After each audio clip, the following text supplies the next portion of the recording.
this video is gonna be all over the place.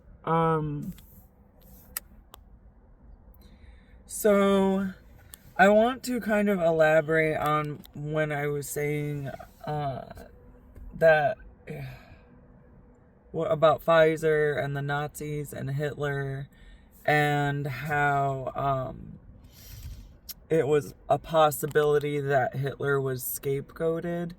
And that's kind of what I want to elaborate on, and how I even came to that opinion or conclusion to begin with.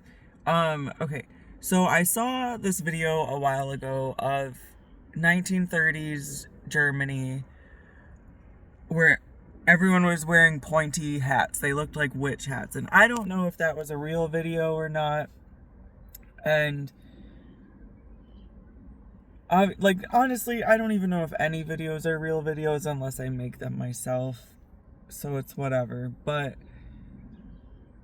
it was on British Path. Path, yeah, right?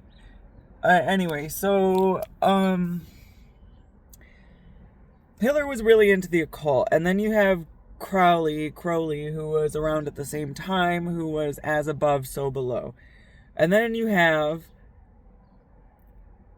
the letter H, which I'm having a hard time segueing this, but all of these things are related, like they're keywords and what I'm trying to say. So the letter H represents the number 5 in Judaism and the number 8 in Gematria. There is English Gematria and Jewish Gematria, and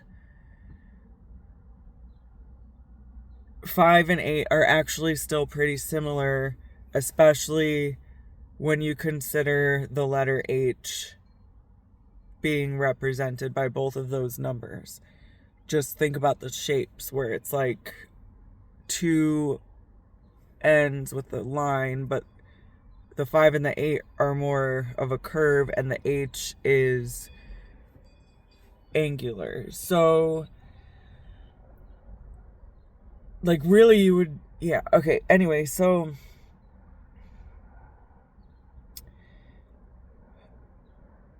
around the 1900s, the early 1900s, technology was really advancing publicly, where you had telephones, telegraphs, like electricity, the light bulb, all of this stuff was kind of new, and it's just like it's getting its start. So, like I said in a previous video, I don't know if this is even true, but we as human beings and animals send out electric signals similar to a radio. It would be possible before the radio was perfected that all these like random inventors that nobody has ever heard about and will never hear about developed stronger radios than what we're used to today, and could pick up on like thoughts, where people thought they were talking to ghosts, where it could have been dead people, but it also could have been people that are alive, which is like basically telepathy, and that segues into remote viewing, which the CIA uses to get information. And whether or not they use it often, it doesn't negate the fact that it was legitimate enough for the CIA to use it for a period of time, to use psychics for telepathic and remote viewing experiences and knowledge and talents. So one thing that my Oma told me when I was younger, before she died, was that when the United States was formed, there was a war whether or not they were going to speak German or English, and she didn't elaborate on it. She just asked me if they taught it in school. And I'm pretty sure that my Oma knew a lot of things that she was just afraid to talk about. She grew up in Berlin during World War II. And she told me she had 9 brothers and sisters, and she at one period in time lived with her Aunt Clara with a K at an orchard.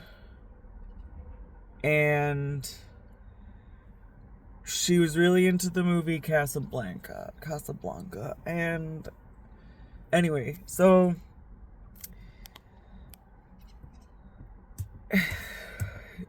combining the like English and German and how similar yet different they are, and then you have like Amsterdam where it's like even more of a mixture between those. And so what is the word Nazi? It's not see.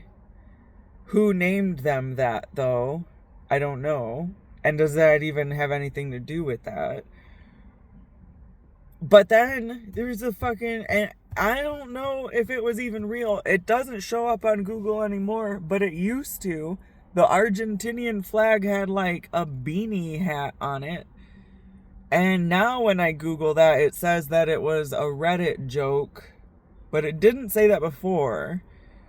And so you have the pointy hats and the beanie hats at different parts of the planet.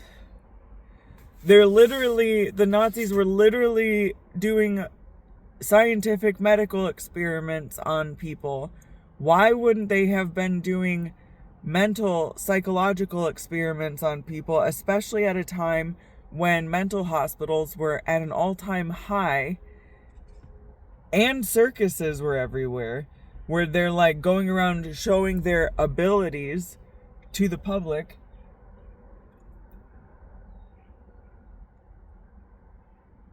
Like, I'm pretty sure that World War II just ended completely differently than what we think it did. And I also think that the Queen of England knew a lot about how it really happened, and I'm pretty sure that the Epstein files were a distraction. And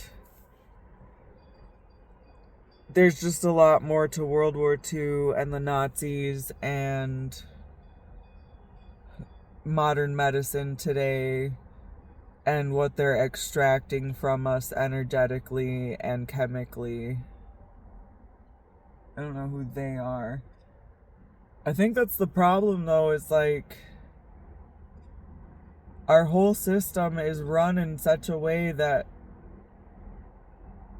for us to try and change it, we would be destroying our livelihood.